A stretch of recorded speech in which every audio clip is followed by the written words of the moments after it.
ఇదేమిటండి, జోక్ అయిపోయిందా? రాజశేఖర రెడ్డి గారు ఉండుంటే ఈ పాటికి ఎప్పుడో పూర్తయిపోవును ఈ ప్రాజెక్టు. 15 సంవత్సరాలు అయింది. ఒక్క మనిషి చనిపోయి 15 సంవత్సరాలు అయింది. అందుకు గాను ఈ రోజు వరకు కూడా ఇటుక మీద ఇటుక పెట్టలేదు ఇక్కడ. 1,00,000 ఉద్యోగాలు రాలేదు ఇక్కడ.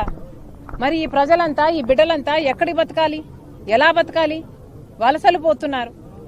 ఇప్పటికీ కూడా ఇది కరువు ప్రాంతంగానే ఉంది. ఒక్క బొట్టు నీళ్లు ఇవ్వలేదు జగన్మోహన్ రెడ్డి గారు, రాజశేఖర రెడ్డి గారు చేసిన పని తప్ప. మరి ఇలాంటి పరిస్థితిలో మరి ప్రజలు ఎలా బతకాలి? రాష్ట్ర ప్రజలందరూ ఆలోచన చేయాలి.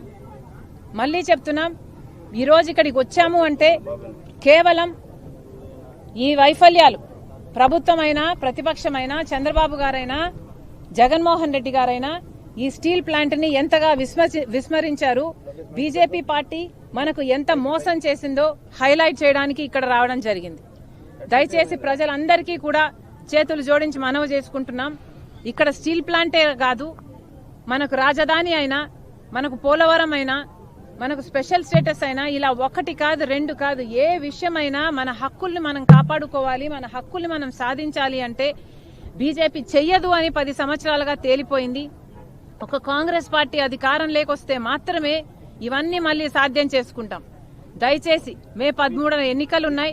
దయచేసి అందరూ కాంగ్రెస్ పార్టీ హస్తం గుర్తు మీద ఓటేయాలని, స్పెషల్ స్టేటస్ అయినా, పోలవరం అయినా, కడప స్టీల్ ఫ్యాక్టరీ అయినా, రాజధాని అయినా ఇవన్నీ సాధించుకోగలిగే కాంగ్రెస్ పార్టీకి మాత్రమే ఓటేయాలని మనస్ఫూర్తిగా రాజశేఖర రెడ్డి బిడ్డ విన్నవించుకుంటున్నారు.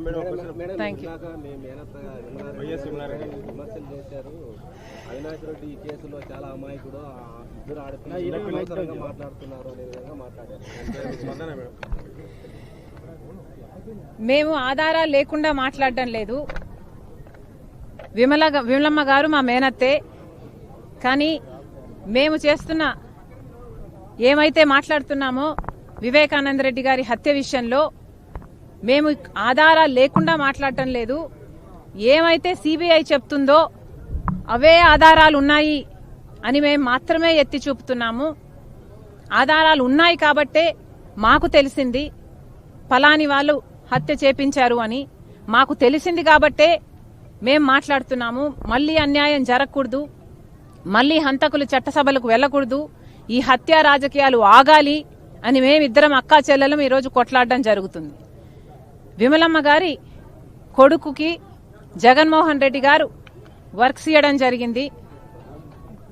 ఆర్థికంగా వాళ్ళు బలపడడం జరిగింది కాబట్టే ఈరోజు విమలమ్మ గారు ఆ విషయాన్ని గుర్తుపెట్టుకున్నారు. కానీ చనిపోయింది సొంత అన్నని వివేకానంద రెడ్డి గారు తనకు ఎంత చేశారో అన్న విషయము విమలమ్మ గారు మర్చిపోయినట్టున్నారు.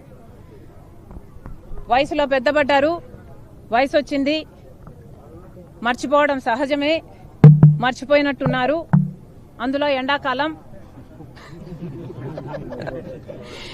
కాబట్టి ఇలాంటి మాటలు మాట్లాడుతున్నారు. Please ignore it. Thank you. Thank you.